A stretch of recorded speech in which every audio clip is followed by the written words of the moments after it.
दोस्तों नमस्कार, मैं अर्जुन शिला। मेरे यूट्यूब चैनल शिला शेखावटी में आपका हार्दिक स्वागत है।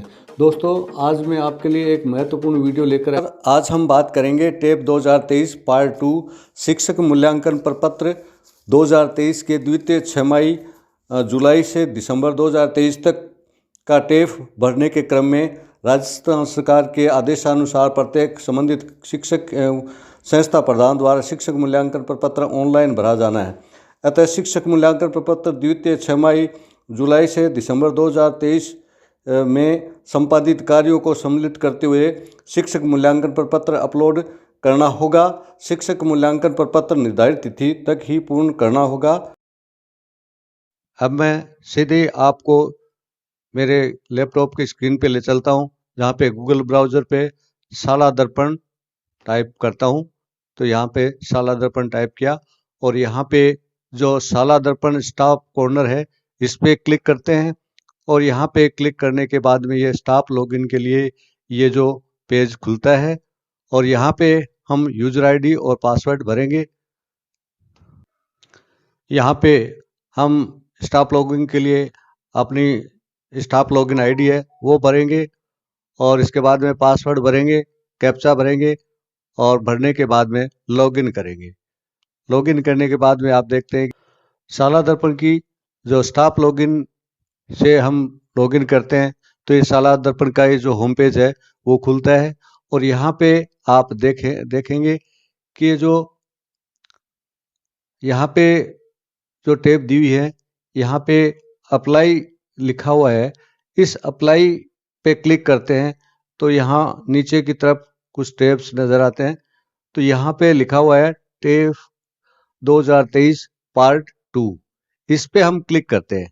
इस पे क्लिक करने के बाद में यहाँ पे शिक्षक मूल्यांकन प्रपत्र जुलाई 2023 से दिसंबर 2023 के बीच का ये जो पेज खुलता है, यहाँ पे लिखा हुआ है शिक्षक मूल्यांकन प्रपत्र भाग 2 और यहाँ पे आपके जो नाम है, विद्यालय का नाम है, एम्प्लॉय आईडी, मोबाइल नंबर, ये सारी चीज़ें जो आपको नजर आएंगे, आप किस पोस्ट पे हो, ये सारी बातें हैं ये इस होम पेज पे, मेन पेज पे यहाँ पे नजर आएंगी।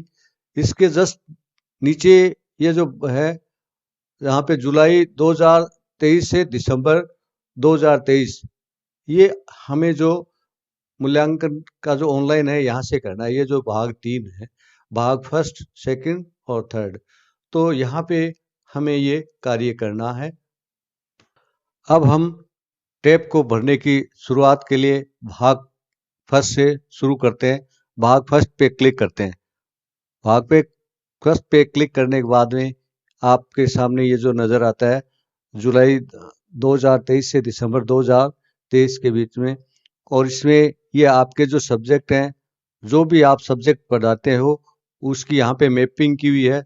अगर जो सब्जेक्ट आप पढ़ा रहे हो और यहाँ पे नज़र नहीं आ रहे हैं तो आप संस्था प्रधान से कह के या आपके स्कूल के जो शाला दर्पण से आप मैपिंग करें और उसके बाद में यहाँ पे ये जो सब्जेक्ट है वो नज़र आएंगे। इसके बाद थोड़ा नीचे की तरफ स्क्रॉल करेंगे तो यहाँ पे आपके सामने आएगा ये विगत 6 माह से शिक्षक की औसत भौतिक उपस्थिति, यानी कि साल भर में आपकी उपस्थिति कितनी रही है। 81% रही है, 60% से कम या 60 से 80 या 81 से अधिक, तो ये आप सेलेक्ट करेंगे और यहाँ पे जो कोई जो प्रतिनियुक्ति पे अगर कोई शिक्षक या कोई भी साथी है तो यहाँ पे हाँ करे या फिर ना करे। तो ये भरने के बाद और इसके बाद में फिर हम नीचे आते हैं। भाग पहले का जो तीसरा बिंदु है यहाँ पे लिखा है कृपया अपने कार्य निष्पादन को नीचे दिए गए मापदंड के अनुसार 1 से 5 तक स्वयं रेटिंग दे। तो आपको अपने स्तर पे और ये रेटिंग देनी है कि 1 पर औसत, औसत से कम, और 2 में औसत, और 3 में अच्छा, और 4 में बहुत अच्छा, और 5 में उत्कृष्ट। इस तरह ये जो नंबरिंग है आपको देनी है। ये जो नंबरिंग यहाँ पे देनी है कि जैसे सबसे पहले ये जो है यहाँ पे लिखा है छात्रों और साथियों के प्रोत्साहित कर संवैधानिक मूल्यों का सम्मान करते हैं। तो यहाँ पे आप 5 4 जो भी है आप उस हिसाब से आप अपनी रेटिंग देंगे और इसी तरह सभी में आपको रेटिंग देनी है। 1 से 5 तक आपको रेटिंग देनी है और इस तरह ये जो सारा रेटिंग देने के बाद में और यहाँ पे नीचे इसका पूरा टोटल आ जाता है। यहाँ पे ये जो टोटल आ गया और यहाँ जैसे ये अपन जो ग्रेडिंग देते हैं इसी के आधार पर यहाँ पे ये जो रेटिंग है वो ABCD की जो ग्रेड है वो आपको मिलती है। ये ऑटोमेटिक कैलकुलेट करके ये ग्रेडिंग दे देता है। इसके बाद में हम नीचे चलते हैं। पहले भाग का जो 5वां बिंदु है यहाँ पे है संस्था प्रधान के कार्य के संबंध में की टिप्पणी। तो यहाँ पे जो संस्था प्रधान के कार्यों का समग्र मूल्यांकन नियंत्रण अधिकारी संबंधी कॉलम में टिक लघु हस्ताक्षर करें। तो यहाँ पे आप अपने जो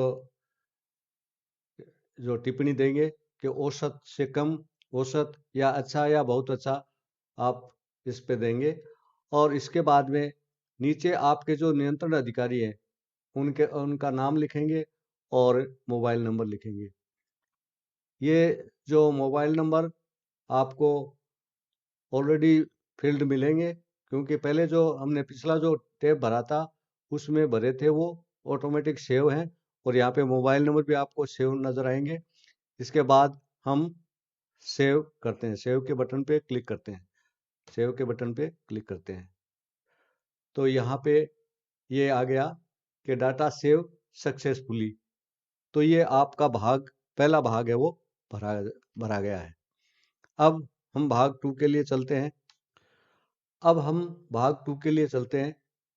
भाग 2 है, इसमें ये जो दिया गया है कि शिक्षक संस्था प्रधान द्वारा शिक्षण कार्य को बेहतर बनाने के लिए महसूस की जाने वाली चुनौतियां किन्हीं 3 कठिन चुनौतियों को घटते क्रम में देंगे।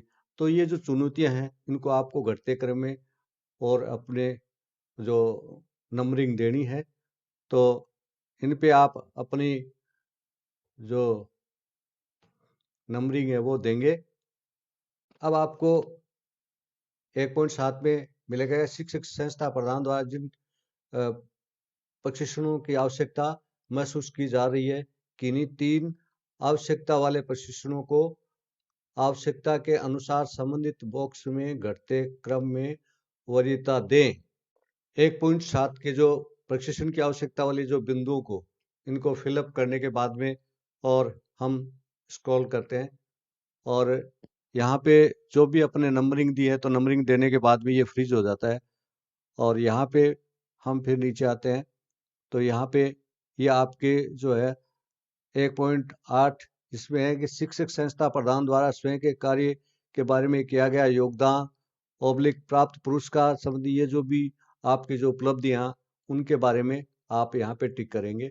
तो ये जो इसमें जैसे मान लीजिए आप विद्यालय के जो भौतिक विकास में क्या योगदान है करते हैं कि नहीं, शैक्षणिक गतिविधियों का संचालन करते हैं क्या और क्रियात्मक अनुसंधान, तो ये सारी जो चीजें हैं तो इन चीजों को और आप अपने हिसाब से यानी जो भी आपकी जो योग्यता है उस इसके हिसाब से आप इन पे टिक करेंगे। तो ये सब भरने के बाद और हम सबमिट बटन पे क्लिक करते हैं तो इस पे यहाँ पे ये बता रहे हैं कि डाटा अपडेट सक्सेसफुली, तो आपके जो डाटा है वो सक्सेस हो गए हैं। अब हमारे पास आता है भाग 3। भाग 3 में आपके शिक्षण संस्था प्रधान की जो प्रशिक्षण संबंधी जो वो सूचनाएं यहाँ पे फिलअप करनी है। आपने जो भी प्रशिक्षण किए हैं उसके बारे में यहाँ पे आपको एंट्री करनी है कि यहाँ पे कोई प्रशिक्षण किया है, आपने किस चीज़ का प्रशिक्षण किया है और इसके बाद में जो कार्यशाला कब से प्रारंभ हुई और उसके बाद में आपकी भूमिका क्या रही, आप शिक्षक थे या संस्था प्रधान थे या कोई KRP थे, तो ये सारी चीजें भरने के बाद में इसको आपको सेव करना होगा। अब भाग 3 में प्रिस्क्रिप्शन की जो एंट्रियां हैं, जो भी आपने कोई प्रिस्क्रिप्शन किए हैं इस सत्र के दौरान, तो उसकी एंट्री करें। तो यहाँ पे जैसे मैंने ये जो एंट्री की है, मैंने जो प्रिस्क्रिप्शन लिया इसकी एंट्री की है। इसी के साथ आगे हम जब बढ़ते हैं तो यहाँ पे लिखा हुआ है कंप्यूटर प्रशिक्षण प्राप्त किया है या नहीं किया है। तो मैंने किया है हाँ, तो ये प्रशिक्षण लिख दिया।